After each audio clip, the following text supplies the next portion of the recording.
Hi, welcome to this session on multimodal models part 1, which is a part of ELL 881 and AIL 821 course on large language models, introduction, recent advances at IIT Delhi. My name is Manish Gupta, and I'm a principal applied scientist at Microsoft. So let's get started with the session today. Okay. Um, this is a session on multimodal models, right? While multimodal models can actually mean several modalities, this session is going to be primarily focused on vision and language tasks.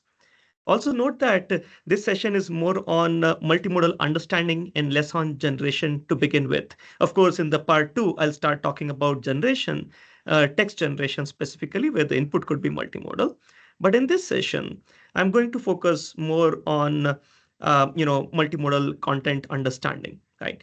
So what you see on the slide here are various vision and language tasks. There are several scenarios where information could be multimodal in nature, um, specifically text and images, right? So the most popular multimodal task I would say is visual question answering, where the input is an image and also a question along with that image. So is there something to cut the vegetables with? And this task is actually called as visual question answering, where given the image and the question, the idea is to select from a large set of answers, right?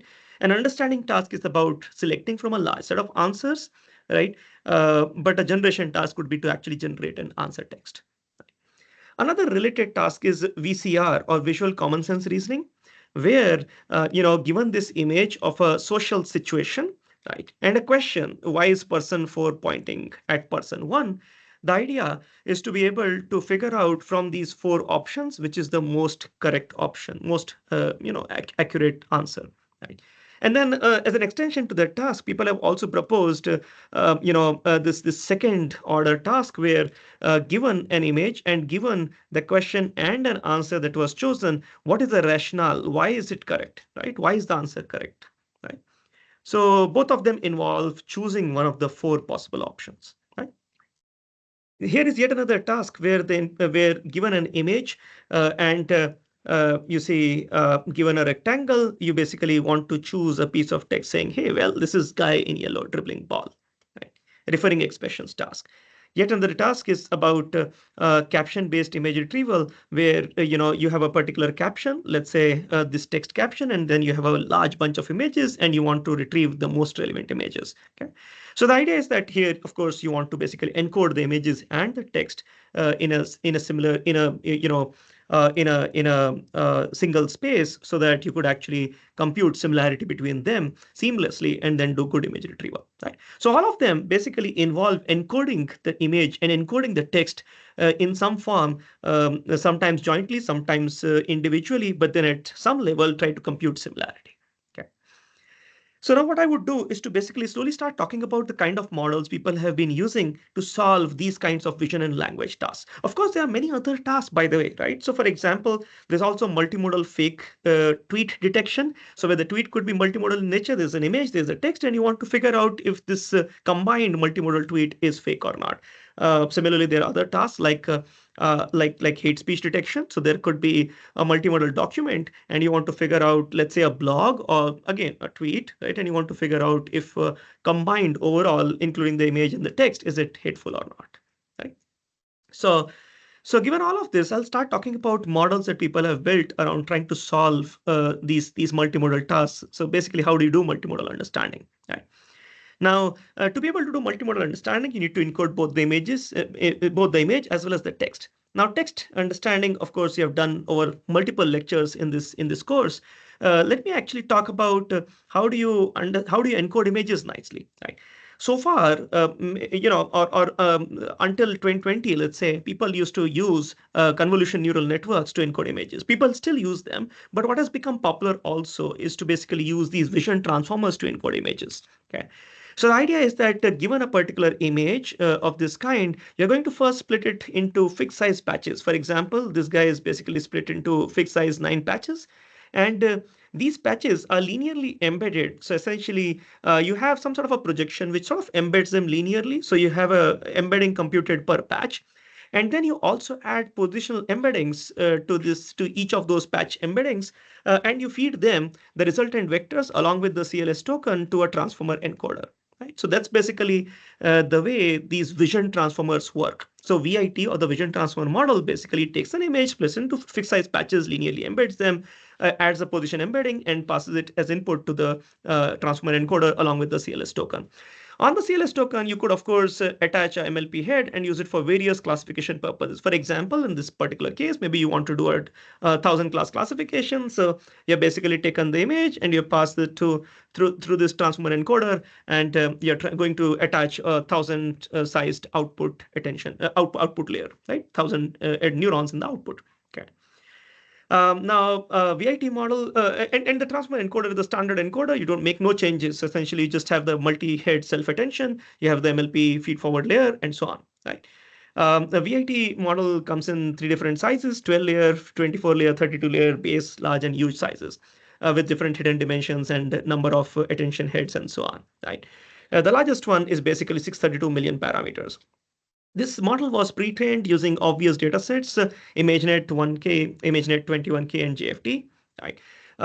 See, these models basically differ in terms of not just the base, large, and huge, the sizes, but they also differ in terms of the patch sizes that they take as input. So, for example, VIT-L/16 basically takes 16 cross 16 input patch size. Okay. So, of course, smaller patch size would mean larger sequence length, but there is basically a trade-off between, and then larger sequence length would mean latency, higher latency, and so on.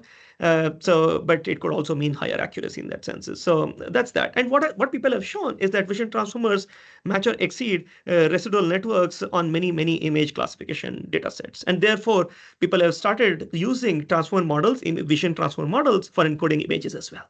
Okay. Now, you would be thinking, hey, where is multimodality here? But this was really important to build. There's no multimodality here so far. It was important to build so as to bring this notion that, yes, you could use transform models even to encode images. Right? And now here is our first multimodal model. It's called VisualBERT. Right? So the model is actually called VisualBERT. And as you can imagine, it sort of is going to integrate BERT for text and vision also as using transform model itself. Okay. So the idea is that you have to somehow understand how to pre-train this model. So VisualBERT is a pre-trained multimodal model. Now, if you remember BERT, how was it pre-trained? The pre-training goal was to be able to learn a task-agnostic language model such that it understands English like a second grade, third grade kid. Okay. And the way it was done, pre-training data is always obtained in a self-supervised manner, in the sense that there should be large amounts of this data and no extra human labeling required, right? Now, when you think about a multimodal pre-training, what you want is a model which can basically understand how to link portions of those images or patches in those images with text words, right? So essentially patches in images with words, right? So it should basically not just, unlike BERT, which basically just needs to understand relationship between various words, VisualBERT needs to understand the relationship between these text words and the visual patches of images. Okay, how do you enable that? What kind of pre-trained data would you use? So what folks realized is that there's a whole bunch of image captioning data which is available, and therefore they said that, hey, we'll use image captioning data, image text pairs, so as to be able to pre-train this model.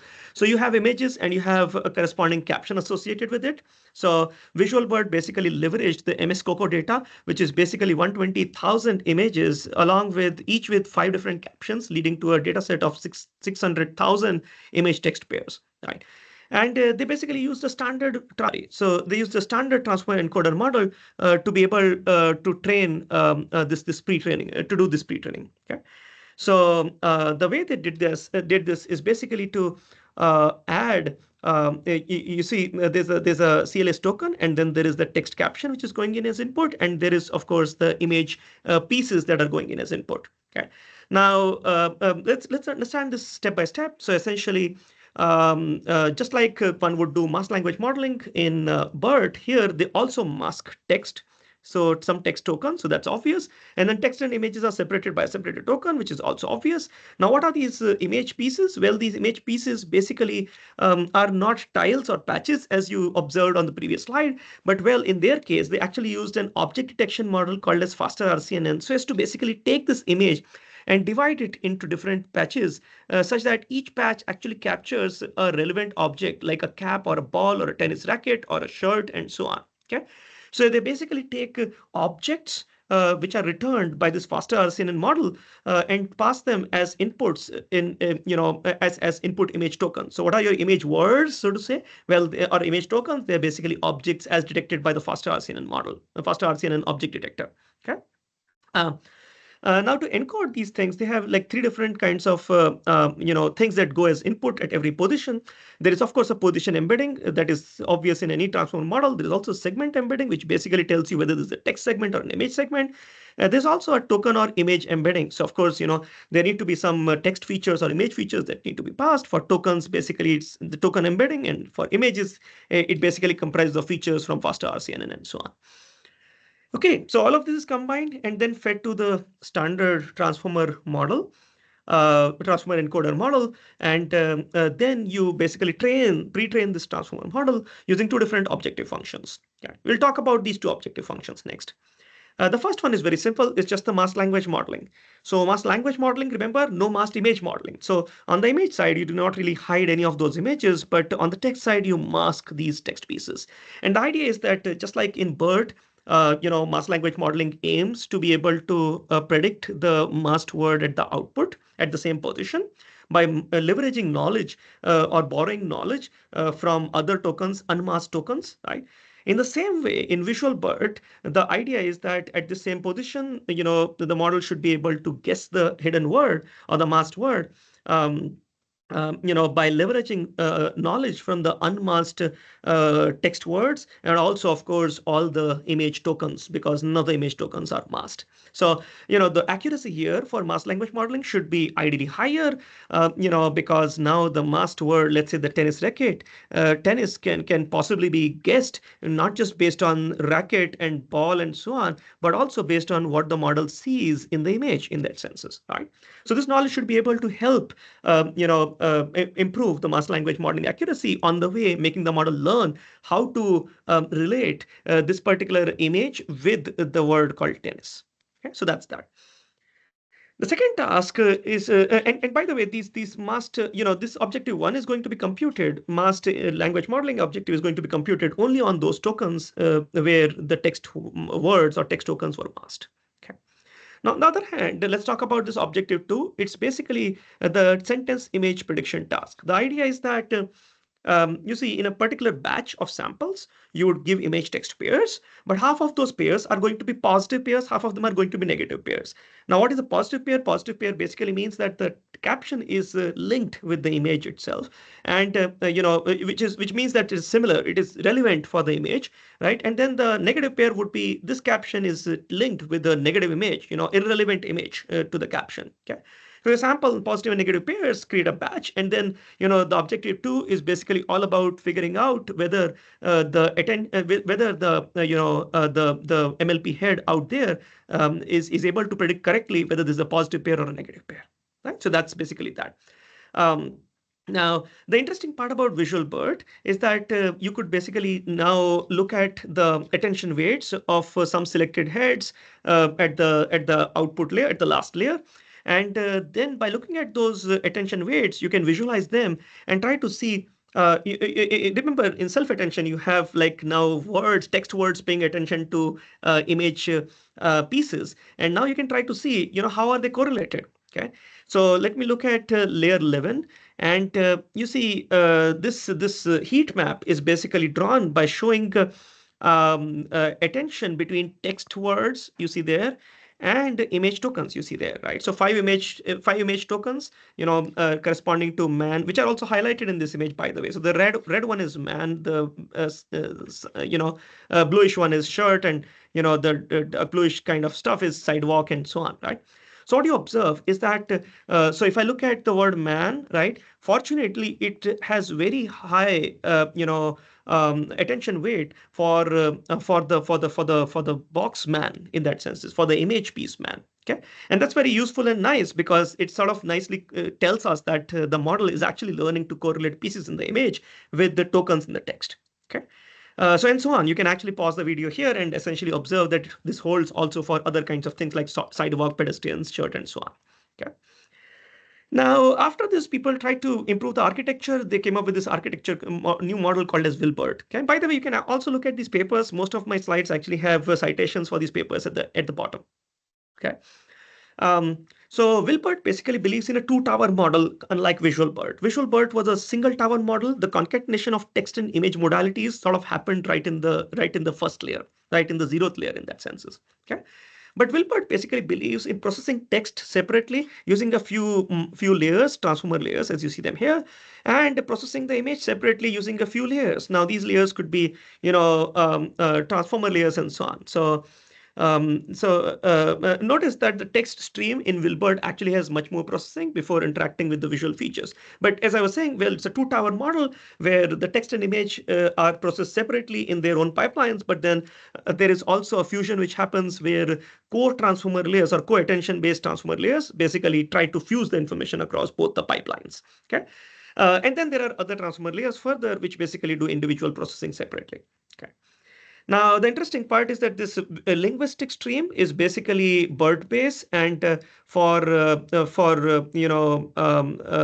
base, and then again for the visual stream, essentially you use faster RCNN to essentially figure out those image patches and so on.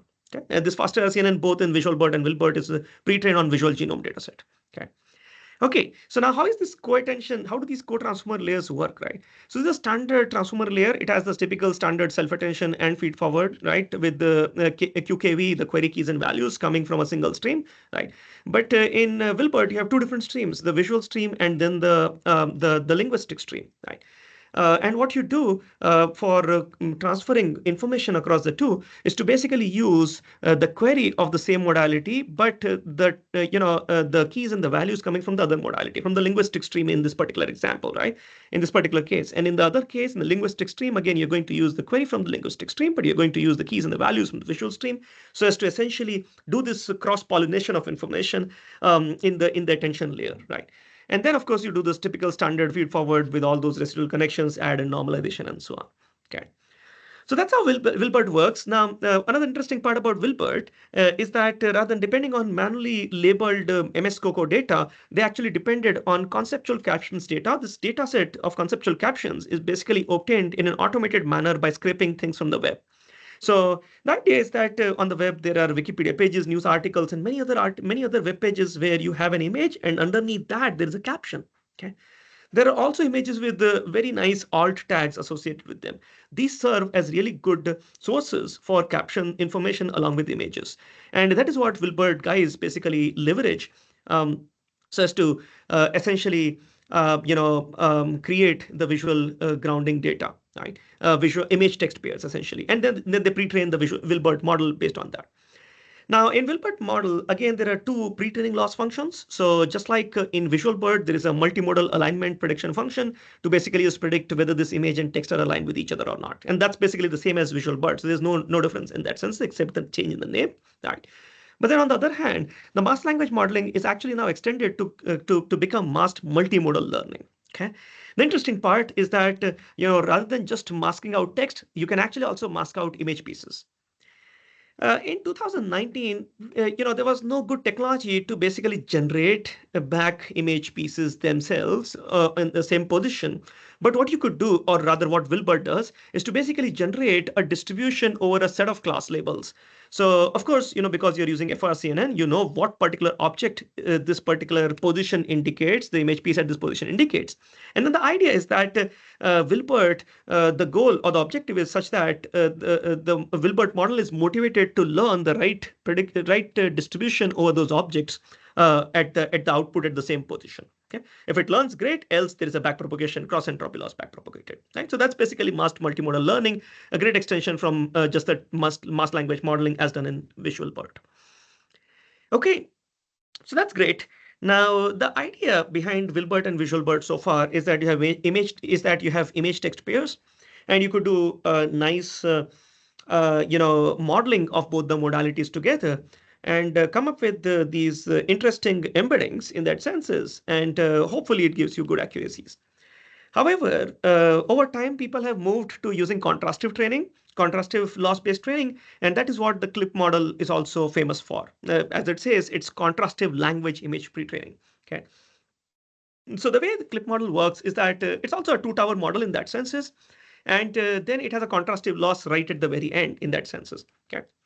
So you use, I mean, of course, you have a text caption and you have an image as well. So use the text captions is to basically pre-train a text encoder, or you use a pre-trained text encoder and you use it to encode the text in that senses. You use a pre-trained image encoder to encode the images, and then so in their particular case, in fact, they essentially used a 12-layer transformer for the text encoder, and for the image encoder, well, they actually experimented with quite a few. So there are 5 ResNets. They still believed in convolution neural networks, and 3 different VIT models. So VIT base and VIT large with different patch sizes, 32, 16, and 14, as you see. Okay. And then what do? They basically pre-train this with a contrastive loss that I'm going to explain very soon, using 400 million web image text pairs. Okay, so the dataset is called web image text, and it basically has 400 million image comma text pairs. Okay. So you see, I mean, VisualBERT was on 600K image text pairs, ViLBERT on 3 million, CLIP is basically on 400 million. And the interesting part is it also uses contrastive loss to do pre-training. Okay. Now, the way this pre-training works is that you have text tokens and you have embeddings for each of those text tokens at different positions from the text encoder. It's just a 12-layer transformer. You also have image tokens and you have a representation for each of those for various image pieces, right? So what you do is basically you try to compare these by the way, from a batch of n instances. Let's say if I have a batch of n samples, so consider n real pairs, real image text pairs, n samples in a batch. Okay. What you're going to do is to basically take a pooled text embedding, a pooled image embedding, and you're going to compute cosine similarities between them. So I1.T1, I1.T2. So given a batch, let's say batch of 20, you're basically going to end up with 400 similarities because you have a 20 image embeddings and 20 text embeddings. You get like 400 different similarities. Of course, what you know is that there are only 20 pairs. So therefore, there are only 20 positive pairs, right? And if you really did all of this, 20 cross 20 kind of computation, you have like 400 minus 20, 380 negative pairs. What you want to do is to maximize the cosine similarity of the image and text embeddings of n real pairs versus minimizing cosine similarity of the embeddings of the incorrect pairings, right? So 380 incorrect pairing. So you want to maximize those 20, the diagonal, right? And minimize the similarity for those remaining 380, which are negative, right? So this is what gives basically awesome accuracy values. In fact, CLIP was tested on 30 plus computer vision tasks like OCR, action recognition videos, and so on and so forth. And they basically found CLIP to be really doing very well, even in a zero shot manner. Okay. It was better than it was found to be better than even fully supervised baselines. Okay. So here is more details about CLIP. So essentially, as you notice here, we have so essentially you can actually use CLIP even for zero-shot classes and for classification problems, which basically involve new classes at test time. Okay, so for example, what you could do is that you can take an image and let's say you have some new class labels, right, at test time, and you want to figure out if this new test time class label holds good for this image or not. Okay. All you need to do is to basically take that class label, pass it through a text encoder, and the text encoder learns a text embedding. And then, and this is at inference time, by the way, right? So basically you take the image, pass it through the image encoder, get an image embedding, and just try to compute the similarities. Whichever has the highest similarity is the one that you actually predict as the right caption or the right text class label for this particular image. Okay. That's that. Now, the interesting part, so what they did was to compare a zero-shot CLIP with the ResNet 50 supervised model across several of these data sets. So notice CLIP is zero-shot. It's not fine-tuned on any of these data sets, but ResNet is not zero-shot. I mean, it's actually, you take the pre-trained ResNet and fine-tune it on the training set of these data sets. And what they observed is that among these data sets, several of these data sets, CLIP actually gives you a positive improvement, significantly positive improvements compared to ResNet. Okay. Here are a few examples based on how CLIP performs. So here's an example from Food 101 dataset. Nicely predicts that this particular food is not, any of those, but guacamole, right? And then you can also use it for other kinds of classification problems, like classifying What setting is this? Is it a television studio, podium indoor, conference room, lecture room, control room, and so on? You could also basically try to figure out what particular object is highlighted in the image, or you could basically use it for classifying the land use type. So whether it is a permanent cropland, pasture land, highway or road, or ocean, or shrubland, and so on and so forth. Okay, so that's CLIP. Okay.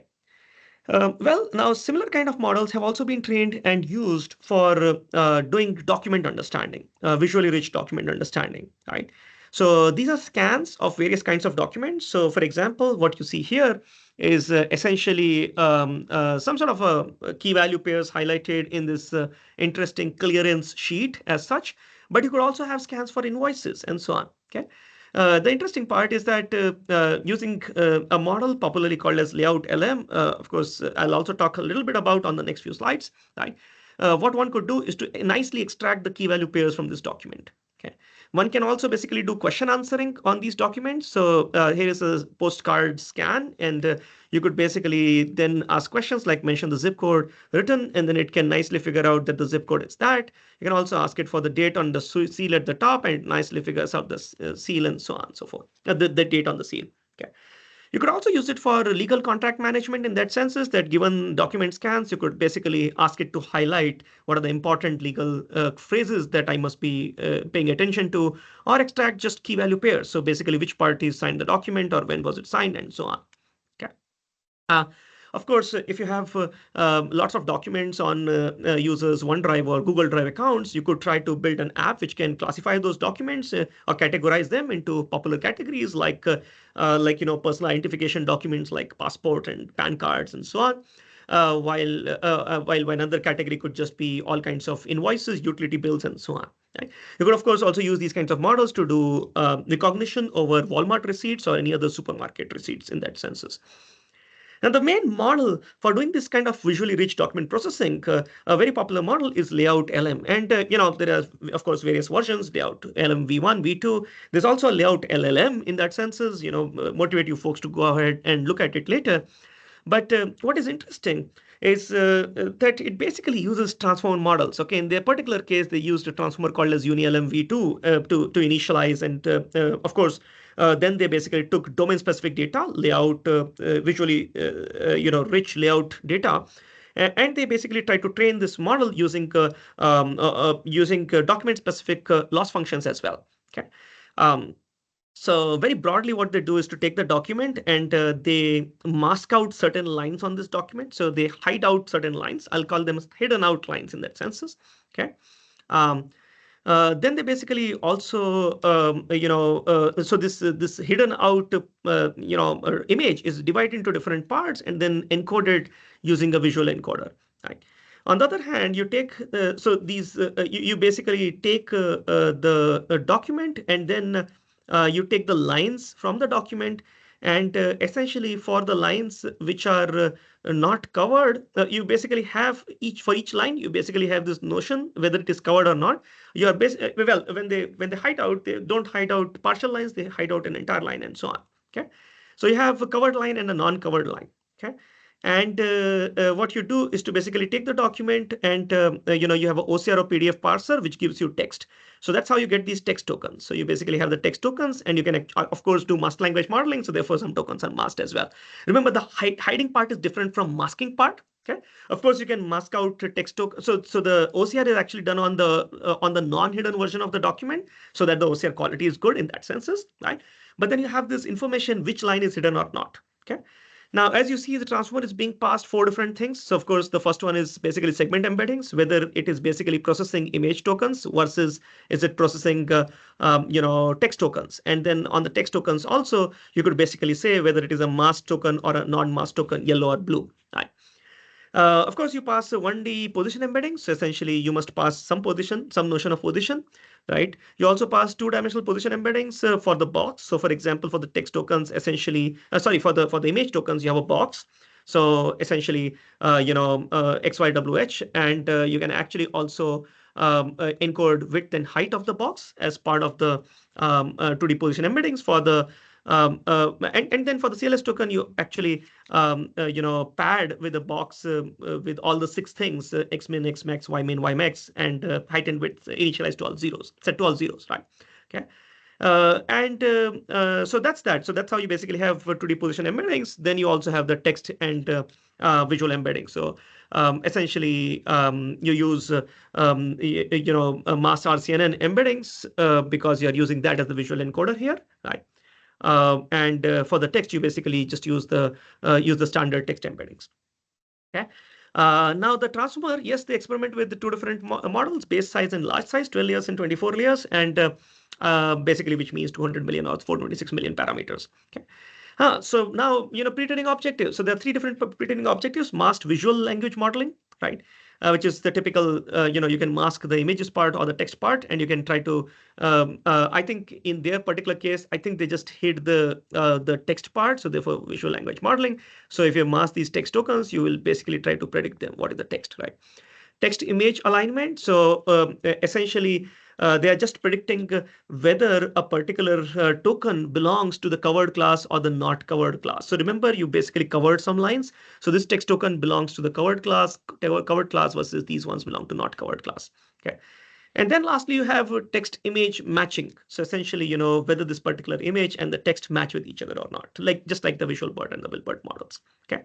Those are 3 classes. Now, of course, the pre-training data, they obtained like 11 million scanned documents, and they use the text OCR Microsoft Read API for the OCR part.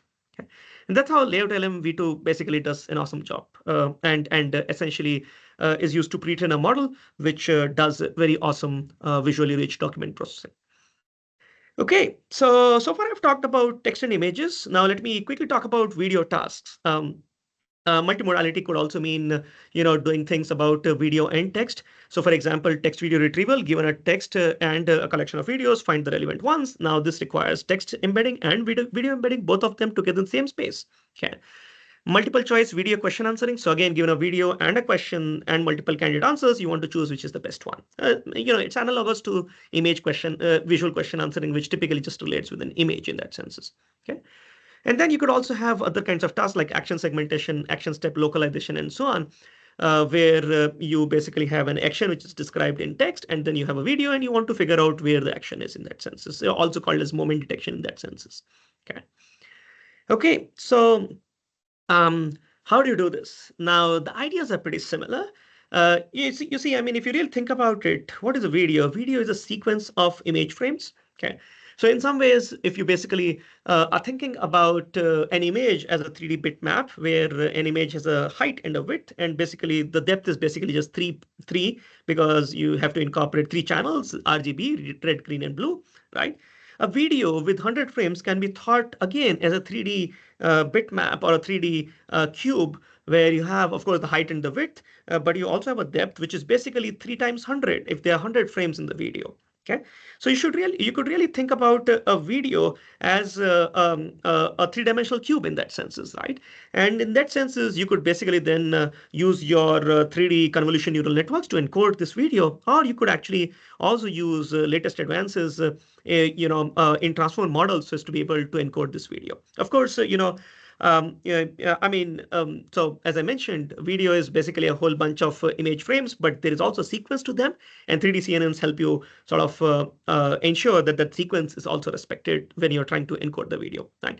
But again, this session is not on video encoding, so I'm not really going to go into deep details about how do you encode videos. There's so many interesting models, all the way starting from very old models like i3D, inflated 3D models and 3D convets and so on, to the more recent ones. But the idea is, let's say that you have a video encoder, right? And you have a text encoder. So, and you could basically do the same contrastive loss kind of training, the same noise, the typical popular noise contrastive estimation loss basically can be used also for doing something called as VideoCLIP. Okay, just like you have the clip for image and text pairs, you could also have a video clip which basically tries to do contrastive learning with video and text pairs. Okay. Now, the idea is that where do you get these video and text pairs, right? So you could, of course, basically make use of transcripts. So you have video and the visual information, and you have transcript, and you could make use of the two to align them. But one has to be a little cautious about this because, typically if let's say even in this lecture video, I started off saying that, hey, in this video, I would talk about, multimodal models. But when I talked about that visually on the slide, you couldn't see any multimodal for that matter, right? Similarly, if I'm making a recipe video, I'm going to say that, hey, I'm going to basically teach you how to cook chole bhature, right? And at that time on the slide, there's no chole bhature at all, right? I mean, chole bhature come much later, okay? Or essentially, the idea is that the speech and what you see on the video may not be completely aligned always, and therefore you have to be a little cautious about how do you align and how do you get those positive pairs versus the negative pairs. But otherwise, more or less, the contrastive estimation, contrastive loss, and so on work the same way. And in fact, in their particular case, in VideoCLIP, they basically use the 6-layer. I mean, they use the BERT-based uncased for both the video and text. They just use the transformer model for encoding the video as well. Okay. I mean, and the way they did that was to basically use a frozen pre-trained CNN, so as to essentially encode the image frames, and then they projected those video tokens to the size size and the dimensionality and the space that BERT-based desires by doing an MLP projection layer, by training an MLP projection layer. Okay. So that's that. They pre-trained on how to 100 million data set, and that's basically how they pre-trained VideoCLIP. Next, or almost sort of towards sort of trying to moving towards more and more modality. Let me talk about this ImageBind model. Okay. So far we have talked about multiple models. I start off with simple vision transformers, right? And I basically said, hey, well, they can be used for encoding images. Then I talked about ViLBERT and VisualBERT, and I basically said, well, they can be used for encoding multimodal tasks involving images and text. And then we of course also talked about clip in the same theme. Okay. Then I talked about VideoCLIP, and basically I said, well, you could extend this to two modalities, not image and text this time, but video and text. Okay. Now the obvious question is that, hey, can I include more modalities? And there are so many tasks with multiple modalities. Okay. So for example, here are various modalities. An ImageBind, here is a model called ImageBind, which basically tries to extend this kind of a thing to 6 different modalities. These ones are images, text, audio, depth. So this is the depth image, right? Thermal and inertial measurement unit. Okay. Images, text, audio are obvious. What is a depth image? Depth image basically tells you how far away from the camera each pixel is. Okay. So essentially white tells you that it is very close to the camera, but black tells you that it is very far away from the camera. Okay. That's a depth image. You could also try to bring in a modality called thermal. Now, thermal modality, you might have heard about FLIR images. FLIR images, so they're basically used a lot in infrared imaging for electrical circuits. You want to figure out is there a fault or not, right? So FLIR images basically make use of these infrared cameras so as to also record temperature at every pixel in some ways. So that's why thermal images in that sense, right? You could also have IMU, inertial measurement unit kind of data. I mean, this is more like time series data, sensor data in that senses, which you could get. Let's say if you're trying to build a driverless car application, you might not just want to use the input from the camera, but you might also want to use several sensors data coming from several sensors inside the car, right? So as to be able to make a decision, for example, whether to press a brake or not, right? So that's basically multiple modalities of data, and in several applications, you may not require processing all the modalities, but some of those modalities suddenly become important. Okay. And what image by so therefore the idea is that it is a great idea to basically learn a model which can process all the modalities. Right. And here's an inspiring statement why this could be useful, and how to do this, right? So of course, many applications require a combination of these modalities. The challenge, though, is that there is no data set across all of these modalities, right? So although I might want to basically compare or build an application which basically uses thermal images along with the sensor data, unfortunately, I might not have aligned data there. Okay, but what is really interesting is that image binds it all. Okay. An image of a beach can actually remind us of the sound of the waves, audio, right? The texture of the sand, right? A breeze, so or even inspire a poem, text and so on. So you see, different modalities can be all linked to images in some ways. Okay. That is also shown in this animation here. So if you basically just look at the image, if you basically can just get the image text, image depth, image heat map, image audio, image IMU pairs, maybe what you can do is to solve this problem of not requiring pairwise data across all possible modalities, right? So if there are six different modalities, as you see, you would require 62 different different types of data. Image text data, image audio data, text audio data, text IMU data, and so on. But maybe if you basically just go via images, you could basically solve this problem. And that's what ImageBind banks on. So they basically make use of a whole bunch of image data combined with another modality data so as to be able to train a really, really awesome multimodal model. And that multimodal model now helps them to do not just a multimodal understanding, but also helps them to do multimodal generation. Okay? Now, multimodal generation is, of course, a topic for another lecture, and we'll talk about that later. Here are some examples. So cross-modal retrieval. So essentially, if you basically just pass on this audio, which is essentially of a crackle of a fire, you can basically try to retrieve these kinds of images or videos which actually show the crackle of a fire, or also retrieve these depth images which basically relate with fireplace and so on, as you can understand from the image, right? You can also retrieve, these text pieces, which are all talking about fire. A fire crackles while a pan. And remember, this is not basically because the text called crackle of a fire was used to search, but because the audio relating, audio which basically just is the sound of the crackle of a fire basically helps you retrieve the text. Okay, this is not speech to text, by the way. So in the audio crackle of a fire, those words were not spoken. All that was there in the audio is the sound of the fire in that sense. Okay.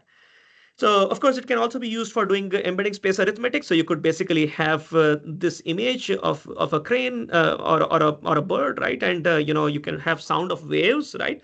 And then can actually generate images which can actually basically the same bird in the sea or on the shore and so on. Okay. You could also use this kind of a model for audio to image generation. So given a audio, can you generate an image, barking audio, generate a dog, or train audio, generate a train image, and so on and so forth. Okay. So how is the ImageBind model trained? Well, as I mentioned, basically the model is basically trained by using several kinds of data sets, also mentioned here, which basically relate visual modality with everything else. So with other modalities, for example, video and audio from a dataset called audio set, image depth kind of relationship from some other dataset, image thermal from another dataset, video IMU data, image text data, and so on and so forth. Okay. The model is basically, of course, it uses a large deep neural networks as to encode the image and also any other modality. So encode the image and any other modality M. And it uses the same info NC contrastive loss. So essentially just like video clip or clip, they basically use a symmetric version of the info NC loss where noise contrastive estimation, right? Where you take both the image versus the other modality and modality versus the other image versus the image and so on, right? So the loss is particularly given as follows. That's basically ensuring that the positive pairs essentially have a higher similarity compared to negative pairs, which you see. Of course, in the denominator you have both, right? So that's that. Now, so essentially for ImageBind, for the text encoder, essentially for the image encoder, they use the VIT-H, the huge model, 630 million parameters. And for the text encoder, they basically used a 302 million parameters from OpenClip. I think for training, as far as I remember, they froze the text encoder part, but then they trained the other modalities in that senses. That's that. So they use the same encoder for images plus videos, basically where videos are just treated as multi-frame images. Right. That's that. Okay, so more or less, this is what I had for you for this session. Quickly summarizing, in this session, I talked about a whole bunch of models. I first motivated essentially why multimodal modeling is important by talking about various vision and language tasks like visual question answering, visual common sense reasoning, referring expressions, caption-based image retrieval, multimodal hate speech detection, multimodal fake news detection, and so on. Then we talked about vision transformers, which is basically model to use transformers to encode images. Then we talked about 3 different models for encoding images. namely VisualBERT, ViLBERT, and CLIP, right? And in that order, they have been pre-trained using larger and larger image text pairs, right? Lastly, or rather, next I talked about visually rich document understanding using this particular model called as LayoutLM, um, LayoutLM V2 particularly, right? And then next we talked about video tasks, extending multimodality to video and text combinations, right? And then therefore we talked about VideoCLIP, an obvious extension of the standard clip model. Um, Lastly, I talked about ImageBind. Hey, by the way, ImageBind, of course, deals with 6 different modalities, but there are other models which can actually deal with more modalities. For example, I think if I remember correctly, there is a model, of course, there's a model called TextBind, by the way, right? There's also a model called as meta transformers. There is also yet another model called as composable diffusion, right? So if you try to search for these models, you will basically see that people have tried to extend this to many more modalities, not just 6. People have tried, I think, 10 plus modalities in those papers. Okay.